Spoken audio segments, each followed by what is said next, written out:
రాష్ట్ర వ్యాప్తంగా pulse polio కార్యక్రమం కొనసాగుతోంది. 5 ఏళ్లలోపు చిన్నారులకు తల్లిదండ్రులు పోలియో చుక్కలు వేయిస్తున్నారు. పోలియో రహిత భారతదేశాన్ని నిర్మించేందుకు ప్రభుత్వం కృషి చేస్తుందని ఎమ్మెల్యే ఆరిమిల్లి రాధాకృష్ణ అన్నారు. పశ్చిమ గోదావరి జిల్లా ఇరగవరంలో చిన్నారులకు ఆయన పోలియో చుక్కలు వేశారు. 5 ఏళ్లలోపు చిన్నారులకు తప్పనిసరిగా పోలియో చుక్కలు వేయించాలని ఎమ్మెల్యే వేగ్నేశ నరేంద్ర వర్మ తెలిపారు. బాపట్ల జిల్లా పాండురంగాపురంలో నిర్వహించిన పల్స్ పోలియోలో ఆయన పాల్గొన్నారు. ప్రభుత్వం చేపడుతున్న ఆరోగ్య కార్యక్రమాలను ప్రజలు పూర్తిగా సద్వినియోగం చేసుకోవాలని పిలుపునిచ్చారు. కాకినాడ, అంబేద్కర్ కోనసీమ, ఎన్టీఆర్, కృష్ణా జిల్లాల కలెక్టర్లు పల్స్ పోలియో కార్యక్రమాన్ని నిర్వహించారు. ప్రతి ఒక్కరూ బాధ్యతగా చిన్నారులకు పోలియో చుక్కలు వేయించాలని సూచించారు.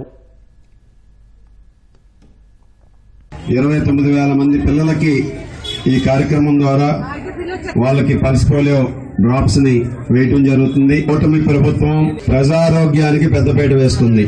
ప్రతి కుటుంబం ఆరోగ్యంగా ఉండాలనే లక్ష్యంతో ముందుకు వెళ్తున్నారు. కావాల్సినటువంటి వైద్య సదుపాయాలన్నీ కూడా ప్రభుత్వం అందుబాటులోకి తీసుకురావడం జరుగుతుంది. నారా చంద్రబాబు నాయుడు గారు ప్రతిష్టాత్మకంగా తీసుకుని రాబోయే రోజుల్లో ఈ పిల్లలు మన భారతదేశానికి సంబంధించిన యువత అయిపోతున్నారు.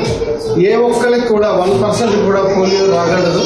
ఏ ఒక్కరిని వదలకుండా పోలియో చుక్కలు వేయండి దశ నిర్దేశం చేస్తే ఇలా హెల్త్ డిపార్ట్మెంట్ నుంచి చేసే ఈ కార్యక్రమంలో పాల్గొంచుకోవడం ఒక రకంగా చాలా ఆనందంగా ఉందని తెలియజేస్తాం.